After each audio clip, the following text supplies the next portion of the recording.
안녕하세요, 이사입니다. 오늘은 오행에 대해서 한번 공부를 해보겠습니다. 기본적으로 우리가 사주팔자, 사주명국을 공부하기 위해서는 기본적으로 알아야 될 게 음양과 오행이죠. 천간과 지지 속에 내재된 그 뜻은 결국 음양과 오행이다. 그래서 음양과 오행의 기본을 알아야 천간과 지지의 변화를 이해할 수 있다. 천간과 지지의 변화는 바로 음양과 오행의 원리에 의해서 그 천간과 지지 변화가 드러나는 거다. 이렇게 보시면 돼. 그래서 기본적으로 음양을 알아야 되고 오행을 알아야 되죠. 그래서 오행은 보통 목화토금수로 알고 있죠. 목화토금수. 그래서 상생과 상극 이렇게 이해를 합니다. 그 음양과 오행은 사시순환의 원리를 기준으로 그걸 문자화 시킨 거다 이렇게 보시면 돼.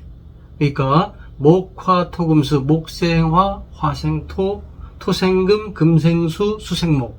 이거는 봄에서 여름, 여름에서 가을, 가을에서 겨울, 겨울에서 다시 봄으로 순환하는 과정을 갖다가 오행으로 문자화한 거다 이렇게 보시면 되지. 그리고 각각의 그 오행에는 또 음양으로 나뉘고. 자, 그래서 오늘은 일간을 목으로 보고 그 다음에 수와 화의 관계에 대해서 한번 공부를 한번 해볼게요. 즉 수생목, 목생화 관계를 알아보자. 여기서 목은 바로 나 자신이다 이렇게 보면 수생목이 되죠. 이 수는 바로 일간인 나를 키워주는 근원이 되는 거야. 즉 수생목, 나무는 물을 먹고 자라잖아. 기본적으로 우리가 기본적으로 이해하는 거. 그 다음에 화는 목생화, 내가 나를 태워서 그죠, 땔감이 되는 거죠. 내가 땔감이 돼서 불을 피우잖아. 그러니까 요런 어떤 그 물상의 관계로 그냥 가볍게 이해를 하면 되고요. 일단은 자, 일단 나는 내가 목이잖아. 나는 목생화를 통해서 나를 피워난다 이렇게 보면 돼. 나를 피워나는 방법은 바로 화를 통해서. 그래서 이 화는 식상이 되죠.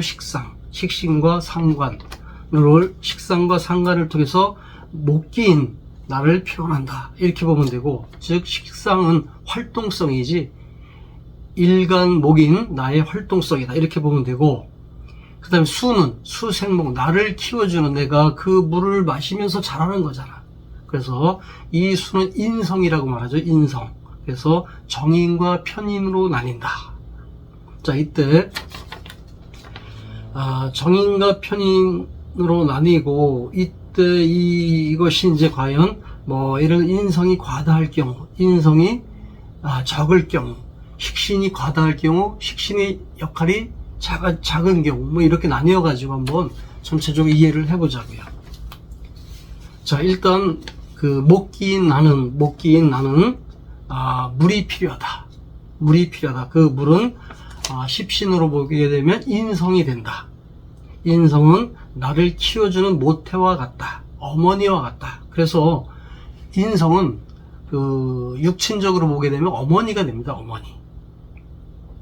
즉 목이 태어난, 목을 낳고 목이 자라게 길러주는 어머니, 모성, 모태 이렇게 볼 수 있죠. 그리고 만약에 인성이 지나치게 태화할 경우, 인성이 많다고 해서 태화한 건 아닌데 다른 거와 어떤 균형을 논해서 판단해야 될 부분인데, 여기서는 단순하게 수목화를 가지고 한번 판단을 해보자고요. 만약에 인성이 지나치게 과다해. 그렇게 되면 나 자신 목하고는 어떤 관계가 형성이 될까? 만약에 인성이 과다하면, 지나치게 과다하면, 즉 모성애가 지나치게 과다하면 나는 제대로 자랄까? 수생목해서 나를 길러주는 힘이 크니까 나에게는 정말 커다란 힘이 돼. 물론 그렇게 될 수도 있죠. 그러나 이거는 이제 우리가 인사적인 문제, 우리가 살아가면서 실질적으로 어머니의 사랑이 지나치게 과다하면 그 어머니의 사랑은 오히려 나에게 해를 끼치죠. 그래서 여기서는 모자 멸자라 그래서 어머니의 사랑, 모자, 사랑 자자죠. 모자, 멸자. 자, 아들을 멸하게 한다. 이런 식으로 아주 그냥 과격한 표현을 씁니다. 그래서 지나치게 인성이 강하면, 지나치게 물이 많으면 나무인 나는 물에 떠서 땅에 뿌리를 내리지 못한다. 땅에 뿌리를 내리지 못한다는 건 뭐야? 자기가 주체적으로 땅에 뿌리를 받고 자라는 것이 아니라 물이 흐르는 대로 떠다닐 수가 있다고. 주체성이 사라지죠. 자기가 스스로 판단하고 결정하는 어떤 그런 결정력이 부재된다. 그러니까 어머니의 사랑, 즉 인성이 지나치게 강한 사람은, 그 사람은 일종의 마마보이가 될 수도 있다. 그리고 여기에 나를 길러주는 물이 지나치게 많았을 때 거기에 금이 들어와 준다면, 금이 하나라도 평관이 들어와 준다면 그 어머니의 사랑은 폭력적으로 변할 수 있다. 겉으로 보기엔 사랑이지만 결과적으로는 그것이 폭력이 될 수도 있다. 요즘 뉴스에 많이 나오죠. 선생님들에게 내 자식을 가리키는 선생님들에게 약간의 어떤 아이에게 좀 일단 안 좋다라고 판단이 돼버리면 지나치게 어머니가 교육에 관여를 해가지고 선생님에게 어떤 손해배상을 물게 한다든가 하는 이런 것이 지금 많이 나오고 있잖아요. 선생님들이 또 세상을 뜨시는 분들도 있고 견디다 못해서 이런 부분들이 일종의 인성이 지나치게 강해서, 즉 목기인 내가 그것을 받아들이고 또 내가 그것을 식상으로 내가 어머니의 사랑을 받아서 목생화를 통해서 나를 갖다가 활동할 수 있는 어떤 정상적인 어떤 그런 흐름으로 이어져야 되는데, 내가 정상적으로 목생화하지 못하고 수생목만 받아들이면 이 목이 스스로 어떤 행동을 결정을 하지 못하는 거야.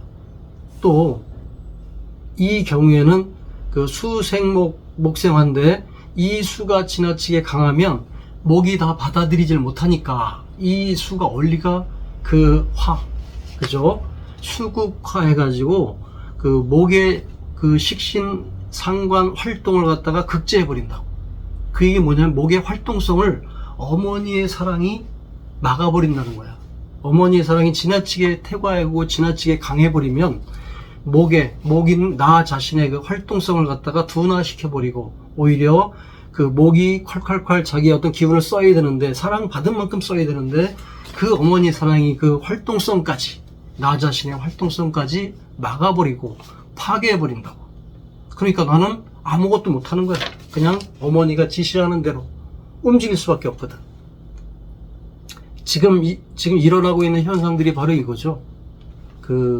어머니는 내가 많은 사랑을 가지고 목에게 많은 물을 부어주면 잘 자랄 거라고 생각하지만 오히려 썩어버린다. 나무가 썩어버리고 나무가 뿌리를 내리지 못하고 둥둥 떠다니고, 그래서 자기가 어떤 동서남북 방향을 설정해서 자기 가지를 못하고 물이 흐르는 대로, 즉 어머니인 물이 흐르는 대로 따라갈 수밖에 없다.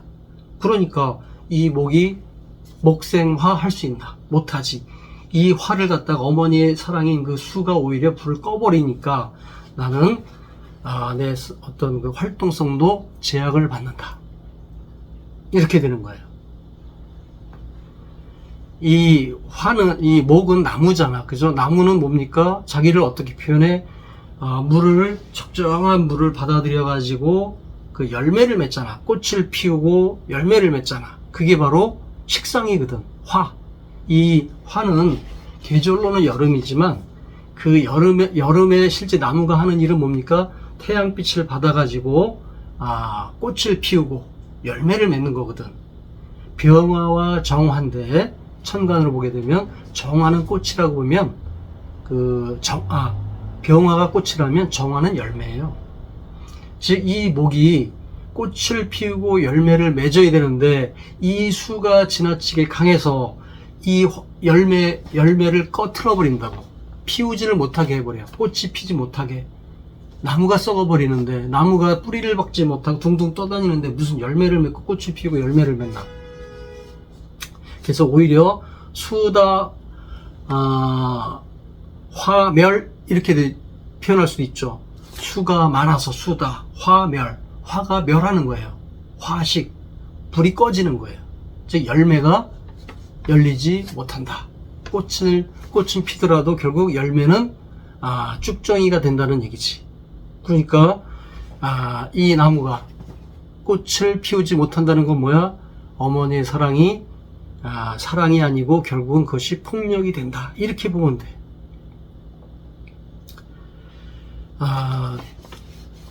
이 어머니의 사랑을 적절하게 받았으면 그 적절하게 받은 걸 그 목생활을 통해 가지고 나를 표현하면서 그 열매를 맺고 꽃을 피우고 열매를 맺잖아. 그죠? 그래서 가을에 수확을 하고 또 겨울에 저장을 하고 이런 어떤 순환의 원리로 가야 되는데 이 수가 너무 강해서 오히려 목의 활동성을 파괴시켜버리고 목이 가야 되는 방향을 다 막아버리고 내가 물이 흘러가는 대로 너는 따라와 이렇게 되게 되니까 요즘 현상이 바로 이 현상입니다.